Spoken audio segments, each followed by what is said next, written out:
जय जगन्नाथ। स्वागत है आपका बजट ट्रिप सीरीज के 11वें एपिसोड में, जहां हम आपको 3000 से 5000 के बजट में घुमाएंगे भारत के प्रख्यात धार्मिक स्थलों पर। तो चलिए चलते हैं विश्व प्रसिद्ध धाम जगन्नाथ पुरी के प्रमुख स्थलों पर घूमने।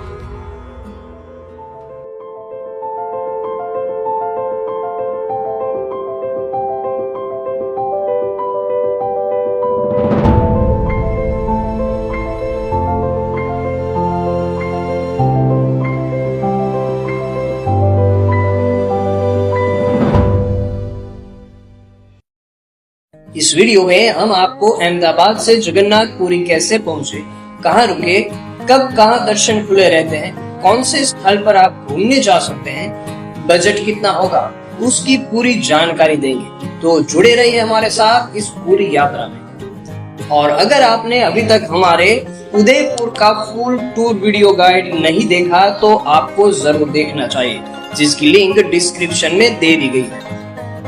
तो सबसे पहले आप अहमदाबाद से शुक्रवार शाम 7 बजे वाली Ahmedabad Puri super fast express से निकल जाइए जगन्नाथ पुरी के लिए। ये ट्रेन आपको करीबन 36 घंटे के सफर के बाद पहुंचा देगी पुरी जंक्शन, जिसका किराया करीबन 800 रुपए है।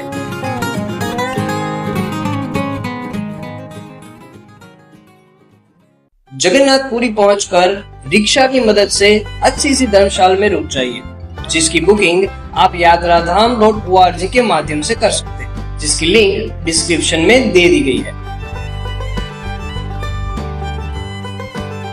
धर्मशाला में विश्राम करके पास ही में नाश्ता कर लीजिए, जो आपको 80 से 100 रुपए में मिल जाएगा। सबसे पहले आप जाइए जगन्नाथ मंदिर के दर्शन करने, जो सप्तपुरी में से एक और भारत के प्रमुख 4 धाम में से भी एक धाम है। तो चलिए मंदिर की पवित्रता को गहराई से महसूस करते हैं, जहाँ की हवा भक्ति से और जय जगन्नाथ के लयबद्ध मंत्र से गूंज रही है।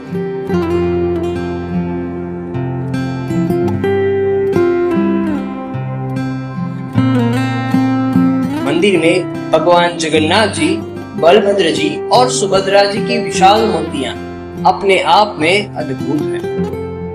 और हाँ, दर्शन करने के बाद यहाँ का महाप्रसाद ग्रहण करना ना भूलें। ये महाप्रसाद अपने स्वाद और पवित्रता के लिए जाना जाता है। भोजन ग्रहण करने के बाद जाइए परिसर में स्थित अन्य मंदिरों के दर्शन करने, जिसमें शामिल है विमला शक्तिपीठ, जो 51 शक्तिपीठों में से एक माँ दुर्गा को समर्पित मंदिर है। यहाँ के शांत वातावरण में थोड़ी देर बैठने के बाद फिर जाइए श्री मार्कंडेय स्वामी मंदिर। हिंदू धर्म ग्रंथों के अनुसार ये मंदिर भगवान शिव को समर्पित है और अमरत्व प्राप्त करने वाले मार्कंडेय ऋषि द्वारा स्थापित किया गया था। कहा जाता है कि ऋषि ने इसी स्थान पर भगवान शिव की कठोर तपस्या की थी, इसीलिए इस मंदिर का नाम उनके नाम पर रखा गया है। यहाँ दर्शन करने के बाद अब आप जाइए नरेंद्र पोखरी। यह विशाल तालाब अपनी शांति और पवित्रता के कारण एक आकर्षक स्थल है। रथ यात्रा के समय यहाँ भगवान जगन्नाथ जी, बलभद्र जी और सुभद्रा जी की मूर्तियों को स्नान के लिए लाया जाता है। यहाँ थोड़ा समय बिताने के बाद अब चलते हैं गुंडीचा मंदिर। ये वही मंदिर है जहाँ रथ यात्रा के दौरान तीनों भगवान को विराजित किया जाता है। अब यहाँ से जाइए गोवर्धन मठ, जो शंकराचार्य जी द्वारा स्थापित पीठों में से एक है। इस मठ की वास्तुकला और आध्यात्मिक महत्व को जानिए। अब समय है प्राकृतिक सौंदर्य का आनंद लेने का। तो अब आप जाइए स्वर्ग द्वार बीच। यहाँ का शांत वातावरण और सूर्यास्त का नजारा मनमोहक है, और यहाँ पर ही लोगों का अंतिम संस्कार भी किया जाता है। ऐसा माना जाता है कि यहाँ चीता को अग्नि देने से उनको स्वर्ग की प्राप्ति होती। अब जाइए गोल्डन बीच, जो यहाँ से सिर्फ 500 मीटर की दूरी पर है। अपनी सुनहरी रेत के लिए प्रसिद्ध ये बीच पर्यटकों को अपनी ओर खींचता है।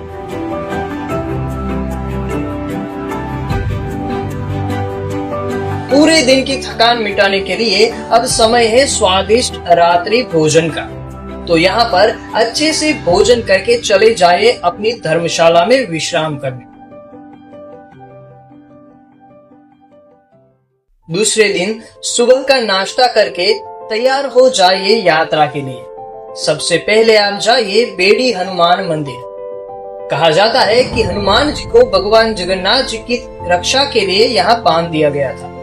इस मंदिर की खासियत ये है कि यहाँ हनुमान जी को वानर रूप में नहीं बल्कि एक योद्धा के रूप में दर्शाया गया है।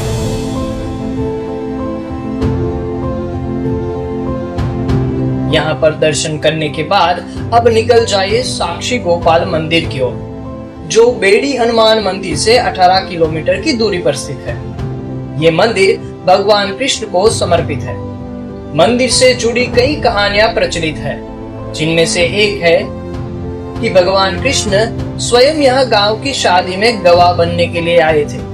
तो यहाँ थोड़ा समय बिताने के बाद निकलिए कोणार्क सूर्य मंदिर के लिए, जो यहाँ से करीब 50 किलोमीटर की दूरी पर स्थित है।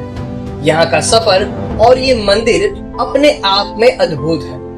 सूर्य देव को समर्पित ये 13वीं शताब्दी का मंदिर अपनी शानदार वास्तुकला के लिए दुनिया भर में प्रसिद्ध है। इस मंदिर को सूर्य के रथ के रूप में बनाया गया है, जिसके 24 पहिए दिन और रात के 24 घंटों का प्रतीक है।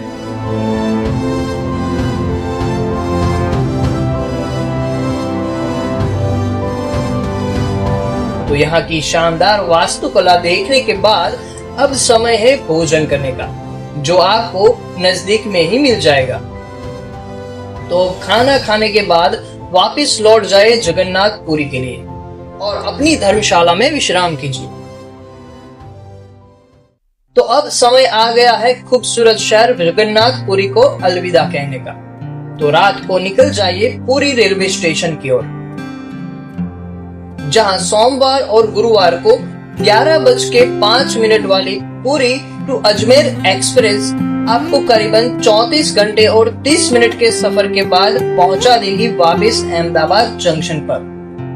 आज की यात्रा को हम यहाँ पर विराम देते हैं। अगले वीडियो में हम आपको घुमाएंगे माँ अम्बा के धाम गुजरात के अंबाजी में।